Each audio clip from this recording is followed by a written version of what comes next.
Oi, pessoal! Olha, quem aqui não ama um bom chocolate, não é mesmo? É um dos pequenos prazeres da vida para muita gente.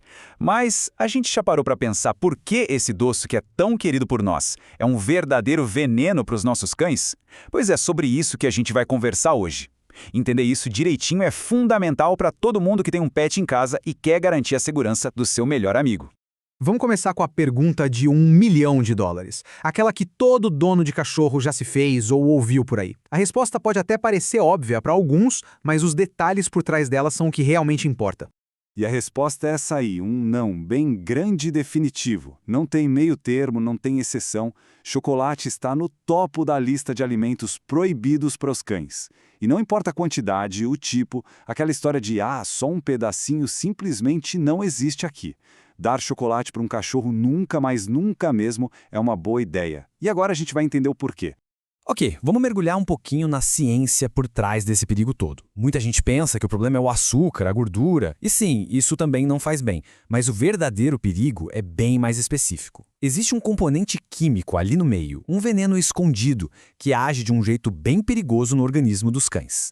O nome desse vilão é teobromina. Essa substância vem direto do grão de cacau, sabe? A matéria-prima do chocolate. Para nós, seres humanos, nosso corpo lida com ela numa boa, processa e elimina sem problemas.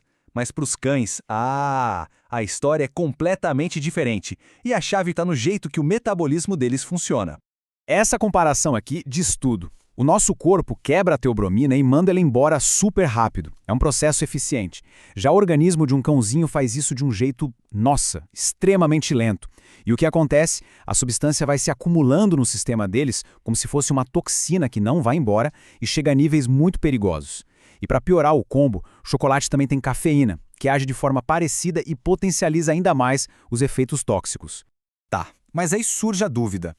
Todo chocolate é igualmente perigoso? O risco é sempre o mesmo? A resposta é não. E é super importante entender essa diferença, porque a concentração de teobromina muda muito de um tipo para outro. Saber disso pode ser crucial numa emergência. E esse gráfico aqui mostra isso perfeitamente. A regra é bem simples, na verdade. Quanto mais escuro e amargo o chocolate, mais cacau ele tem e, consequentemente, mais teobromina. O chocolate de confeiteiro e o cacau em pó, então, são os campeões de perigo. O chocolate ao leite tem um nível médio, mas ainda assim é muito tóxico, principalmente para cães menores. E o chocolate branco, bom, ele tem seus próprios problemas. Pois é, mesmo que o chocolate branco quase não tenha teobromina, ele não está liberado, de jeito nenhum. A quantidade gigante de gordura e açúcar que ele tem pode causar problemas gastrointestinais bem sérios e até levar a uma condição muito grave e dolorosa chamada pancreatite, que é uma inflamação perigosíssima do pâncreas. Então o recado é claro, não existe um tipo de chocolate que seja seguro para os cães. Ponto. Então, vamos imaginar a pior situação. Existe a suspeita de que o cachorro comeu chocolate. E agora? Como saber?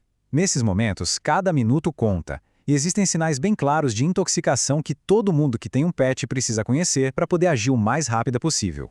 Os sintomas mais comuns geralmente começam com a parte digestiva, sabe? Vômito, diarreia, é o corpo tentando se livrar da toxina. Logo depois podem aparecer os sinais neurológicos. O cachorro fica agitado, hiperativo, pode ter tremores e, nos casos mais graves, até convulsões. O coração e a respiração também ficam acelerados.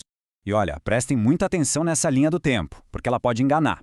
Não é porque o cachorro comeu chocolate e parece bem que o perigo passou. A cafeína age rápido. Em poucas horas já dá para notar uma certa inquietação. Mas a teobromina, a grande vilã, leva até 10 horas para atingir o pico de toxicidade. E os efeitos podem durar até 3 dias. Então, a ausência de sintomas logo de cara não quer dizer nada. O perigo pode estar só começando.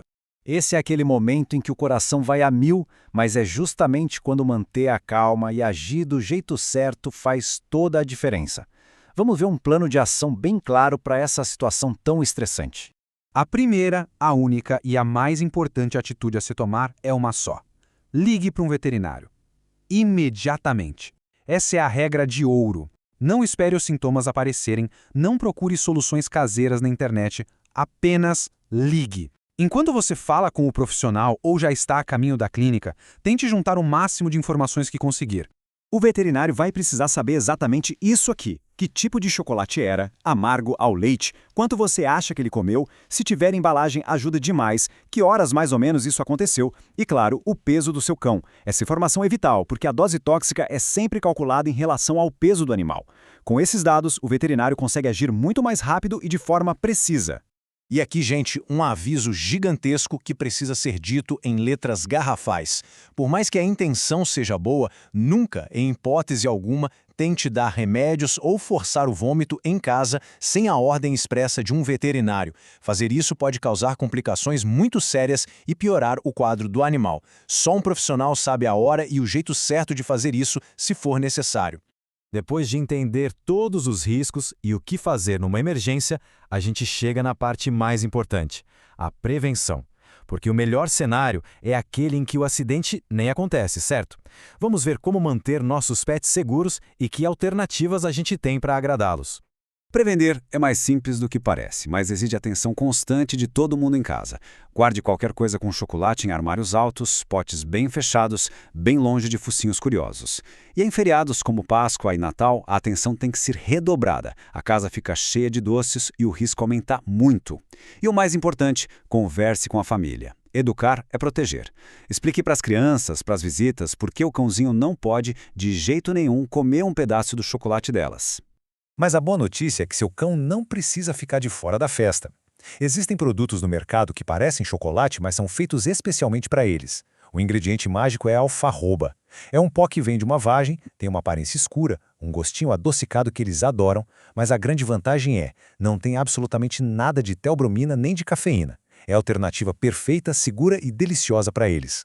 E a gente termina com essa reflexão. Depois de tudo isso que a gente viu, a pergunta que fica é: qual pequena atitude a gente pode tomar agora mesmo para garantir que nosso companheiro esteja mais seguro? Talvez seja só verificar onde o chocolate está guardado em casa ou compartilhar essa informação com alguém que também tem um pet. Proteger quem a gente tanto ama está nesses detalhes, no cuidado e no conhecimento que a gente passa adiante.